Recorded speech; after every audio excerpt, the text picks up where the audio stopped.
நம்பகத்தன்மையான செய்திகளுக்கு ஆர்டிஎம் வணக்கம். நான் சந்திரகலாயப்பன். இனி முதன்மை செய்திகளை காண்போம்.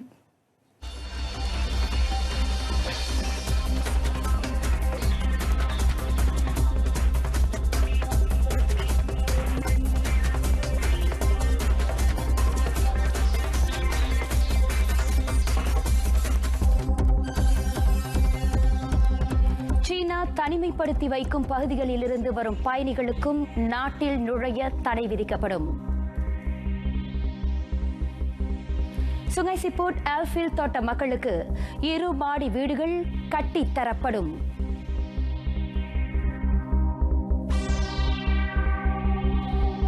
நாட்டின் முருகன் திருத்தலங்களுக்கு படையெடுத்திருக்கின்றனர் பக்தர்கள்.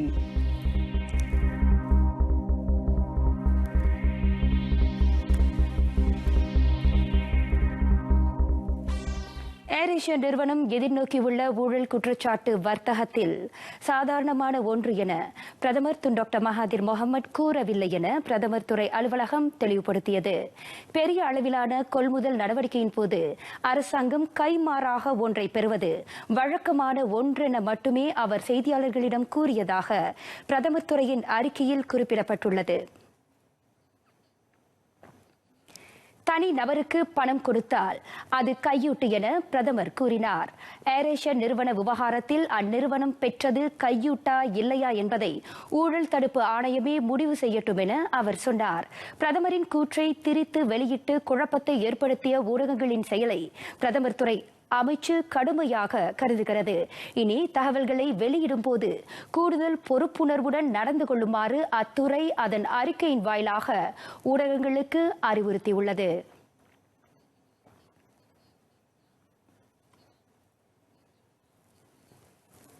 அரசாங்க துறைகளில் கூடுதலாக 150 சிறார் பராமரிப்பு மையங்களை அமைக்க 3 கோடி ரிங்கிட் ஒதுக்கப்பட்டுள்ளது.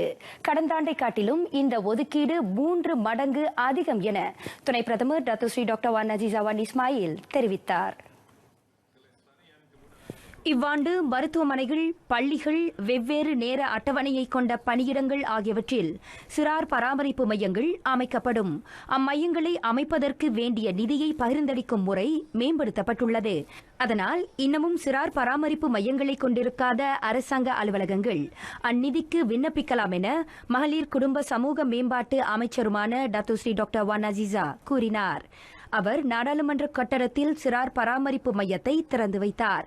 கூடுதல் நேரம் பணியாற்ற வேண்டிய நிலையில் உள்ள நாடாளுமன்ற உறுப்பினர்கள், பணியாளர்கள், செய்தியாளர்கள் ஆகியோர் தங்களது பிள்ளைகளை கவனித்துக் கொள்ள நாடாளுமன்ற கட்டடத்தில் இந்த வசதி ஏற்படுத்தப்பட்டுள்ளது.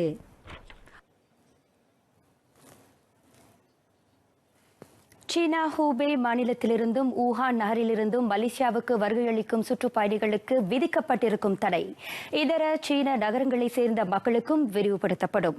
சீனா அரசாங்கம் பயண தடை விதித்திருக்கும் புதிய நகரங்களை மலேசியாவுக்கான பயண தடையில் சேர்த்துக் கொள்ளப்படும் என துணை பிரதமர் டாக்டர் வான் இஸ்மாயில் தெரிவித்தார்.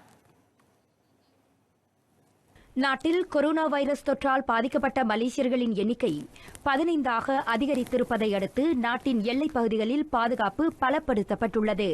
அதோடு தற்சமயம் பொருத்தப்பட்டிருக்கும் உடல் வெப்பநிலையை பரிசோதிக்கும் கருவிகளின் எண்ணிக்கையும் ஆய்வகங்களும் அதிகரிக்கப்படும் என டாக்டர் வான் அஜீசா சொன்னார். ஆய்வக முடிவுகளை விரைவுபடுத்தும் நோக்கில் அந்த எண்ணிக்கை அதிகரிக்கப்படுகிறது. கொரோனா வைரஸ் தொடர்பில் பரிசோதனையை மேற்கொள்வதற்கான வசதிகள் தனியார் ஆய்வகங்களுக்கும் சுகாதார அமைச்சின் வாயிலாக விரிவுபடுத்தப்படும் என ஒரு அறிக்கையின் வழி அவர் தெரிவித்தார். IMR மருந்தக ஆய்வுக் கழகம், MKAK தேசிய பொது சுகாதார ஆய்வகம், மாநிலங்களைச் சேர்ந்த 4 பொது சுகாதார ஆய்வகம், நாடு தழுவிய நிலையில் 12 பொது மருத்துவமனை ஆய்வகங்கள் என தற்சமயம் நாட்டில் 18 ஆய்வகங்கள் செயல்படுகின்றன. சீன அரசாங்கத்தால் ஊரடங்கு உத்தரவு பிறப்பிக்கப்படும் நகரங்களைச் சேர்ந்த மக்கள் மலேசியாவுக்கு பயணம் மேற்கொள்ளாதவாறு குடிநுழைவுத்துறை பயண தடையை அமல்படுத்தும் என துணை பிரதமர் சொன்னார்.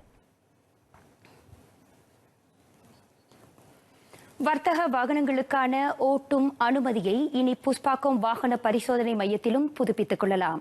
தற்போதைக்கு 7500 கிலோகிராமுக்கும் குறைவான எடை கொண்ட வர்த்தக வாகனங்களுக்கான ஓட்டும் அனுமதியை அம்மையத்தில் புதுப்பிக்கலாம். வாகனங்களை பரிசோதிப்பதுடன் மேலும் அதிகமான சேவைகளை ஏற்படுத்தி ஓரிட சேவை மையமாக புஷ்பாகோமை உருவாக்கும் முயற்சிகள் மேற்கொள்ளப்படுகின்றன. அதன் முயற்சியாக வர்த்தக வாகனமோட்டும் அனுமதியை புதுப்பிக்கும் சேவை அம்மையத்தில் அறிமுகப்படுத்தப்பட்டுள்ளதாக போக்குவரத்து அமைச்சர் ஆந்தோனி லாக்சியூ ஃபோக் தெரிவித்தார். இந்த சேவை நாட்டிலுள்ள 54 புஷ்பாகோம் வாகன சோதனை மையங்களில் கட்டம் கட்டமாக அறிமுகப்படுத்தப்படும். தற்போதைக்கு இவ்வகை வாகனங்களுக்கான ஓட்டும அனுமதியை புதுப்பித்துக் கொள்ள தலைநகர் வங்சாமாஜுவில் உள்ள புஷ்பாகோம் மையத்திற்கு செல்லலாம். அம்மையத்தில் வர்த்தக வாகனங்களுக்கான வாகனமோட்டும் அனுமதியை புதுப்பிக்கும் சேவையை தொடக்கி வைத்த பின்னர் அமைச்சர் செய்தியாளர்களிடம் பேசினார். பேரா சுங்கை சிப்புட் எல்ஃபில் தோட்ட தொழிலாளர்களுக்காக 1,50,000 ரிங்கிட் மதிப்பில் 100 இரு மாடி தரை வீடுகள் கட்டித்தரப்படும் என மனிதவள அமைச்சர் எம் குலசேகரன் தெரிவித்தார். சைம்டாபி தோட்ட தொழிலாளர் வீடமைப்பு சிறப்பு உதவி திட்டத்தின் கீழ் அரசாங்கத்திடம் வழங்கிய 4 ஹெக்டேர் நிலப்பரப்பில் அந்த வீடுகள் கட்டப்படும். இந்த வீடமைப்பு உதவி திட்டத்திற்கு தகுதி பெற்றவர்களிடம் நிலத்தை ஒப்படைக்க முன் நிலப்பரப்பை சரியாக பகிர்ந்தளிக்கும் பொறுப்பு மாநில அரசாங்கத்திடம் ஒப்படைக்கப்படும் என அமைச்சர் குலசேகரன் தெரிவித்தார். Loan ini akan diberi oleh Bank Simpanan Nasional di mana kerajaan telah memberi kemudahan-kemudahan tersebut. Di antaranya adalah untuk mendapat pinjaman untuk 35 tahun dan juga dengan wang faedah 2%. Itu untuk benarkan ramai di antara mereka. Untuk ini adalah permulaan. Kita harap di lain-lain tempat dan estate dan destinasi kita juga akan buat sedemikian. பேரா Sungai சிப்புட்டில் எல்ஃபில் தோட்ட தொழிலாளர்களுடனான சந்திப்பு நிகழ்ச்சிக்கு பின்னர் அமைச்சர் செய்தியாளர்களிடம் பேசினார். முன்னதாக SKRE எனப்படும் தோட்ட தொழிலாளர் வீடமைப்பு சிறப்பு உதவி திட்டத்தின் கீழ் 5 கோடி ரிங்கிட்டை அரசாங்கம் ஒதுக்கியுள்ளது. இதனிடையே ஸ்லங்கூர் பந்திங் கேரி தீவில் உள்ள 12 ஹெக்டேர் நிலப்பரப்பை சைம்டாபி நிறுவனம் மனிதவள அமைச்சிடம் வழங்கியுள்ளது குறிப்பிடத்தக்கது. இம்மாதம் பிப்ரவரி 15ஆம் தேதி தொடங்கி டச் அண்ட் கோ RFID விலையை முதல் முறையாக பொருத்துபவர்களுக்கு 35 ரிங்கிட் மட்டுமே கட்டணமாக விதிக்கப்படும். கார் கண்ணாடியில் அல்லது காரின் முன்னிருக்கும் விளக்குகளில் சில்லு அடங்கிய அந்த வில்லை பொருத்தப்படும். 2018ஆம் ஆண்டு இந்த டச் அண்ட் கோ RFID வெள்ளை திட்டம் அறிமுகப்படுத்தப்பட்டது. இத்திட்டத்திற்கு மக்கள் சிறந்த ஆதரவு வழங்கியிருப்பதை அடுத்து அதன் பயன்பாட்டினை விரிவுபடுத்தும் நடவடிக்கைகள் எடுக்கப்பட்டுள்ளதாக டச் அண்ட் கோ நிறுவனத்தின் தலைமை நிர்வாக அதிகாரி ஷாருன் நிசாம் ஷம்சுடீன் கூறினார். கோலாலம்பூர் பங்சாரில் டச் அண்ட் கோ RFID திட்டத்தை தொடக்கி வைத்த பின்னர் ஷாருன் நிசாம் செய்தியாளர்களிடம் பேசினார். இம்மாதம் 15ஆம் தேதி தொடங்கி ஏப்ரல் 15ஆம் தேதி வரை டச் அண்ட் கோ RFID-யை பயன்படுத்துவோருக்கு பல்வேறு சலுகைகள் வழங்கப்படுவதையும் அவர் சுட்டிக்காட்டினார்.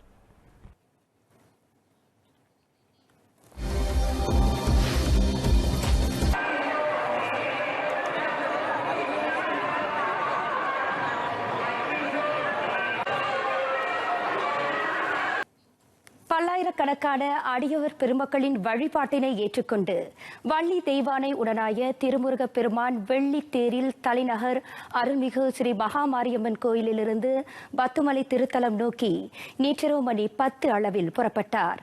அந்த தேர் திருவிழாவுடன் தொடங்கியது பத்துமலை தைப்பூச பெருவிழா.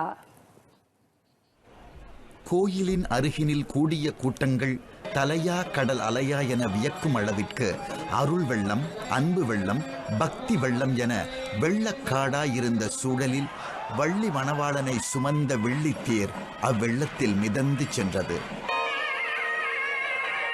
வழிநெடுகிலும் அடியவர் பெருமக்களின் அர்ச்சனை ஆராதனைகளை ஏற்றுக்கொண்டு கந்தக் கடவுள் கற்பூர ஒளியினில் கருணை பொங்க காட்சி கொடுத்தார். முத்தமிழ் வேந்தனான முருகனுக்கு தேவார திருவாசக திருமுறை பாடல்களை மனமுருக பாடி மகிழ்ந்திருந்தனர் பக்தர்கள். ஆடும் பரிவேல் அணி சேவல் என பாடுவதையே பணியாக கொண்டு தித்திக்கும் திருப்புகழை திசையெங்கும் ஓதி மகிழ்ந்தனர் அடியவர் பெருமக்கள். பார்க்கும் இடமெல்லாம் பண்பாட்டு உடைகள், பாரம்பரிய நடனங்கள், நாதஸ்வர இசையென கோலாலம்பூரே கோலாகல கோலம் பூண்டது.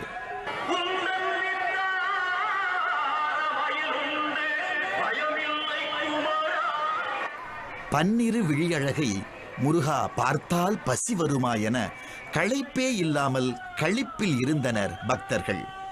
ஏறுமையில் ஏறி விளையாடு முகம் ஒன்று, ஈசருடன் ஞானமொழி பேசும் முகம் ஒன்று, கூறுமடியார்கள் வினை தீர்க்கும் முகம் ஒன்று, குன்றுருவ வேல் வாங்கி நின்ற முகம் ஒன்று, மாறுபடு சூரரை வதைத்த முகம் ஒன்று, வள்ளியை மனம் புணர வந்த முகம் ஒன்று, ஆறுமுகமான பொருள் நீயருளல் வேண்டும் ஆதி அருணாசலம் அமர்ந்த பெருமாளே என பல்லாயிரக்கணக்கான பக்தர்கள் நேற்றிரவே பால் குடங்கள் காவடிகள் ஏந்தி கந்தன் காலடிக்கு செலுத்துவதற்கு ஈசன் மகன் அமர்ந்திருந்த வெள்ளித்தேரின் பின்னே நடக்கத் தொடங்கிவிட்டனர்.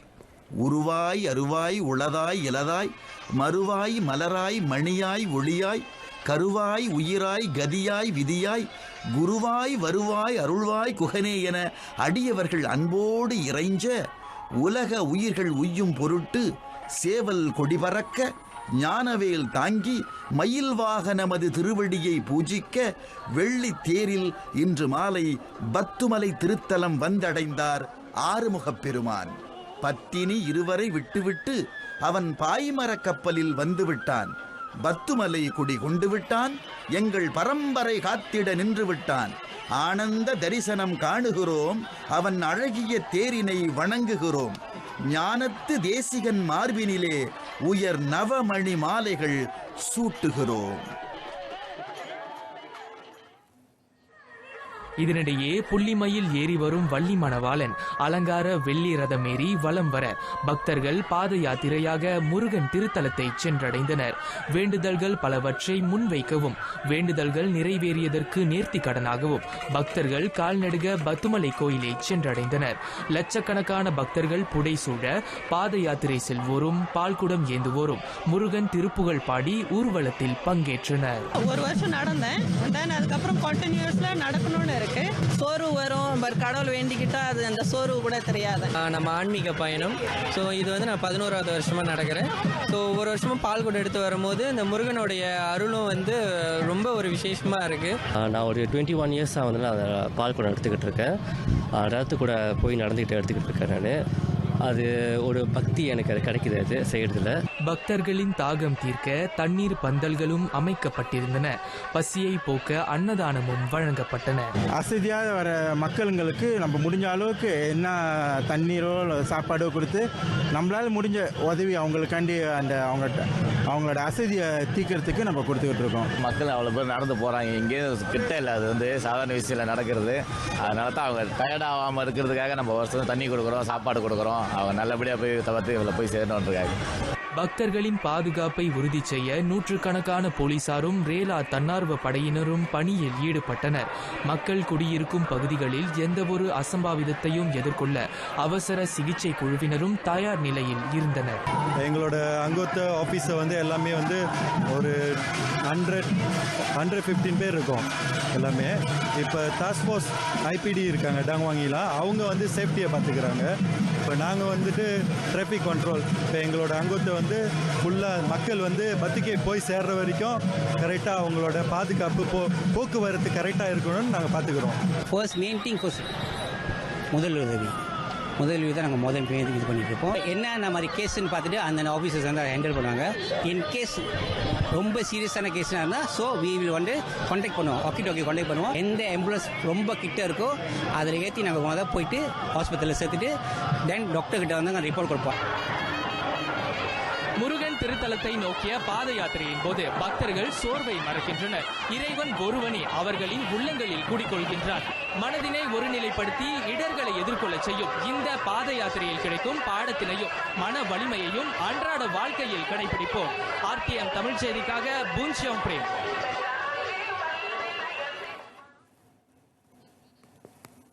நாடு முழுவதும் முருகன் திருத்தலங்களில் தைப்பூச ஏற்பாடுகள் உச்சக்கட்டத்தை எட்டியிருக்கின்றன. அந்த வகையில் பத்துமலைக்கு அடுத்து பினாங்கு அருள்மிகு பாலத்தண்டாயுதபாணி ஆலயத்தில் தைப்பூச திருவிழா கொண்டாட்டத்தினை இப்போதே உணர முடிந்தது. பக்தர்கள் எந்த ஒரு இடையூறும் இல்லாமல் தங்கள் நேர்த்தி கடன்களை செலுத்துவதற்கு சுமார் 500 போலீஸ் அதிகாரிகள் அங்கு பாதுகாப்புக்கு நியமிக்கப்பட்டுள்ளனர். இவ்வருட தைப்பூச திருவிழா சிறப்பாக நடைபெற போலீஸ் அதிகாரிகளின் வழிமுறைகளை பின்பற்றி மக்கள் நடந்து கொள்ளும்படி கேட்டுக் கொள்ளப்பட்டுள்ளனர். விடுமுறை நாளில் தைப்பூசம் வருவதால் சுமார் 10 லட்சம் மக்கள் பினாங்கு அருள்மிகு பாலதண்டாயுதபாணி ஆலயத்திற்கு வருகை புரிவார்கள் என எதிர்பார்க்கப்படுகிறது. கந்தனின் ஆசியை பெற உள்ளூர் வெளியூர் பக்தர்கள் திரளாக வருகை புரிவார்கள் என எதிர்பார்க்கப்படுகிறது. அந்த வகையில் சிலர் தங்களின் வசதிக்கு ஏற்ப முன்கூட்டியே நேர்த்தி கடன்களை செலுத்தி வருகின்றனர். அதோடு கொரோனா வைரஸ் அச்சுறுத்தல் இருந்தாலும் மக்கள் தங்களின் நலனை உறுதி செய்து கொள்ள முக கவசத்தை அணிவதோடு கைகளை அவ்வப்போது கழுவிக்கொள்ளும்படி அறிவுறுத்தப்படுகின்றனர். தைப்பூசத்தை சமய நெறியுடன் கொண்டாடும் அதே வேளை மக்கள் தூய்மைக்கும் முக்கியத்துவம் வழங்க வேண்டும்.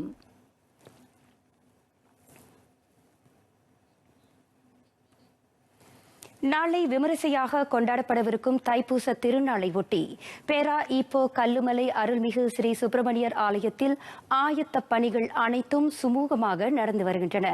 அவசர தேவைகளுக்கு 2 மருத்துவ முகாம்களும் ரேலா உறுப்பினர்களும் தயார் நிலையில் இருப்பதாக ஆலய தலைவர் எம் விவேகானந்தா தெரிவித்தார். தன்னார்வ அடிப்படையில் சிலர் உதவி புரிவதோடு மருத்துவ அவசர தேவைகளுக்கு மருத்துவர்களும் வாகன ஓட்டிகளும் ஆலய வளாகத்திலேயே தயார் நிலையில் இருப்பார்கள் என எம் விவேகானந்தா குறிப்பிட்டார். இவ்வேளையில் இப்போ சிரோ மலையில் உள்ள ஸ்ரீ மகாமாரியம்மன் ஆலயத்திலிருந்து புறப்பட்டு கல்லுமலை ஆலயத்தை நோக்கி வலம் வந்த ரத ஊர்வலத்தில் 3000க்கும் அதிகமான பக்தர்கள் கலந்து கொண்டனர். இவ்வாண்டு 10,000க்கும் அதிகமான பக்தர்கள் தங்களது நேர்த்தி கடன்களை செலுத்த கல்லுமலை ஆலயத்தில் கூடுவார்கள் என எதிர்பார்க்கப்படுகிறது. ஆலய வளாகத்தில் பொதுமக்கள் தூய்மையை பேணும்படியும் ஆலய தலைவர் கேட்டுக் கொண்டார். தைப்பூச திருவிழாவில் பக்தியின் ஊடே காவடி அலங்காரங்களும் மக்கள் மத்தியில் கவனத்தை ஈர்க்கும் அங்கமாகும். பொதுவாக இந்த காவடிகளை தயாரிக்கும் பணியில் பலர் ஈடுபட்டு வந்தாலும் நாட்டில் பூக்காவடிகளை தயாரிப்பது மிகவும் குறைவாகவே உள்ளது.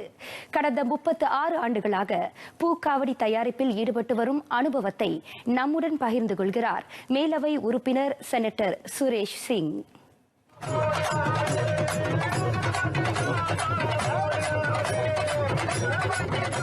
பால் காவடி, பழக்காவடி, பூக்காவடி, மயில் காவடி, இளநீர் காவடி, கரும்பு தீர்த்த காவடி என எத்தனையோ காவடிகள் இருந்தாலும் பூ காவடிக்கென்று ஒரு தனி சிறப்பு இருப்பதாகவும் அதனை தயாரிப்பதற்கான முறைகள் குறித்தும் விளக்குகிறார் செனட்டர் சுரேஷ் சிங். காவடி நம்ம வந்து ஸ்டார்டிங்கில் ஸ்டெப் பை ஸ்டெப் எல்லாம் செஞ்சுருக்கோம். மயில் அருகு, விசிறி வச்சு, முருகன் சிலையை வச்சு, அதுக்கு ஒரு பிளாட்ஃபார்ம் செஞ்சு, பெல்ட் செஞ்சு, எல்லாமே செஞ்சு ஒரு வகையாக வச்சு காவடி முழுசாக சேர்த்து அதில் கடைசியாக முருகன் சிலையை வச்சு அதுக்கு அலங்காரம் பண்ணி எடுத்து போகிறது. புதுசம் நட்சத்திர வரனுக்கு அதுக்கு முன்னுக்கு 40 நாள் வந்து மாலை போடுற செரமனி செய்வோம். கடைசி 3ஆம் நாள் வந்து நம்ம வந்து காப்பு கட்டுவோம். கடைசியாக வந்து காவடி செலுத்தி முருகனுக்கு தரிசனம் பண்ணி வந்துட்டு அடுத்த நாள் வந்து நம்ம ரத ஊர்வலத்தில் வந்து நம்ம பஜனையை செஞ்சு வச்சுட்டு 3ஆம் நாள் வந்து நம்ம இடுமன் பூஜை வரை செய்வோம். காவடி எடுப்பதற்கு முன் பின்பற்ற வேண்டிய சில கடப்பாடுகள் இருப்பதாக கூறும் இவர் அடுத்தடுத்த தலைமுறைகளுக்கும் அது கற்றுக் கொடுக்கப்பட வேண்டும் என வலியுறுத்தினார். நம்மள வருங்காலத்து ஜெனரேஷன் வந்து இதை ஃபாலோ பண்ணணும், நல்ல முறையாக செய்யணும். ஒரு காவடியை வந்தோம் எடுத்தோம் போனோன்னு இருக்காம தவிர அதுக்கு என்ன செய்யணும், என்னென்ன வழிமுறைகள் இருக்கணும், என்ன எப்படி விரதம் எடுக்கணும், விரதம் இருக்கும்போது என்னென்ன செய்யணும், என்னென்ன செய்யக்கூடாது, எங்கெங்கே போகலாம், எங்கெங்கே போகக்கூடாது. ஸோ இதெல்லாம் வந்து நம்ம வந்து எக்ஸ்பிளைன் பண்ணி கைட் பண்ணுவோம். தைப்பூச திருவிழா முடிந்து 1 வார காலத்துக்கு இந்த காவடிகள் உள்ள பூக்கள் வாடாமல் இருக்கும். 60லிருந்து 75 கிலோ எடை, 8 அடி அகலம், 8 அடி உயரம் கொண்டது இந்த பூக்காவடி.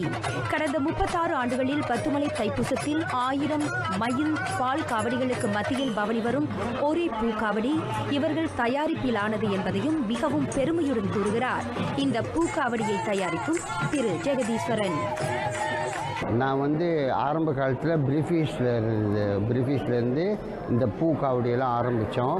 அப்போ இருந்து நம்ம பூக்காவடி எடுக்கணும். ஏன்னா நான் கோயிலில் வந்து ரொம்ப சாமிக்கு அலங்காரம் பண்ணுறதுக்கு உதவி செய்வேன். ஸோ அப்போ இருந்து திடீர்னு ஒரு ஆசை வந்துச்சு, என் காவடியும் பூடியே அலங்காரம் பண்ணி செய்வோம்னு சொல்லி.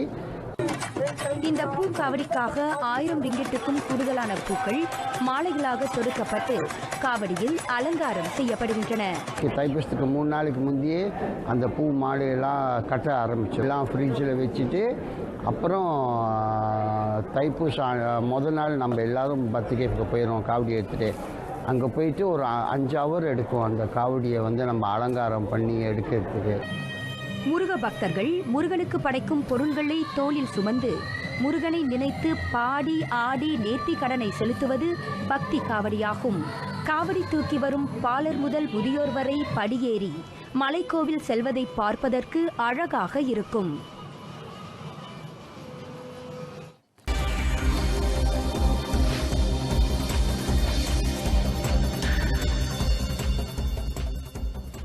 இருபத்தைந்தாவது லீ டூர் டி லங்காவி சைக்கிள் ஓட்ட பந்தயம் சரவா கூச்சிங் சுற்றுப்பகுதியை உட்படுத்திய 85.6 கிலோமீட்டர் தூர பந்தயத்தில் வினோ அஸ்தானா மோட்டோஸ் குழுவை பிரதிநிதிக்கும் எவ்கெனி ஃபெடரோவ் வெற்றி பெற்றார். இப்பந்தயம் கூச்சிங் மெர்டேகா சதுக்கத்தில் தொடங்கி அங்கேயே முடிவடைந்தது. போட்டி ஆரம்பமாகி 17.3 கிலோமீட்டரின் முதல் பகுதியை கடந்த எவ்கெனி ஃபெடரோவ் சற்று வேகத்தை குறைத்தபோது தாய்லாந்தை சேர்ந்த துராக்கிட் பூனரத்னா தனகான் அவரை முந்திச் செல்ல முயன்றார். முதல் 1 மணி நேர சைக்கிள் ஓட்டத்தில் அவ்விரு போட்டியாளர்களும் முதல் 2 இடங்களை தக்க வைத்துக் கொண்டிருந்தனர். இறுதிக்கோட்டிற்கு இன்னும் 1 கிலோமீட்டர் எஞ்சியிருந்தபோது எவ்கெனி மிக சிறந்த முறையில் சைக்கிள் ஓட்டி முதல் இடத்தினை வென்ற வேளை துராக்கிட் 2ஆம் இடத்தினை பெற்றார். எவ்கெனி பதிவு செய்த நேரம் 1 மணி 51 நிமிடங்கள் 1 வினாடியாகும். 3வது இடத்தினை பிடிக்க பலர் முயன்ற வேளை அவ்விடம் சப்புரா சைக்கிளிங் குழுவை சேர்ந்த அஹமட் ஓர்கேனுக்கு சாதகமாக முடிந்தது.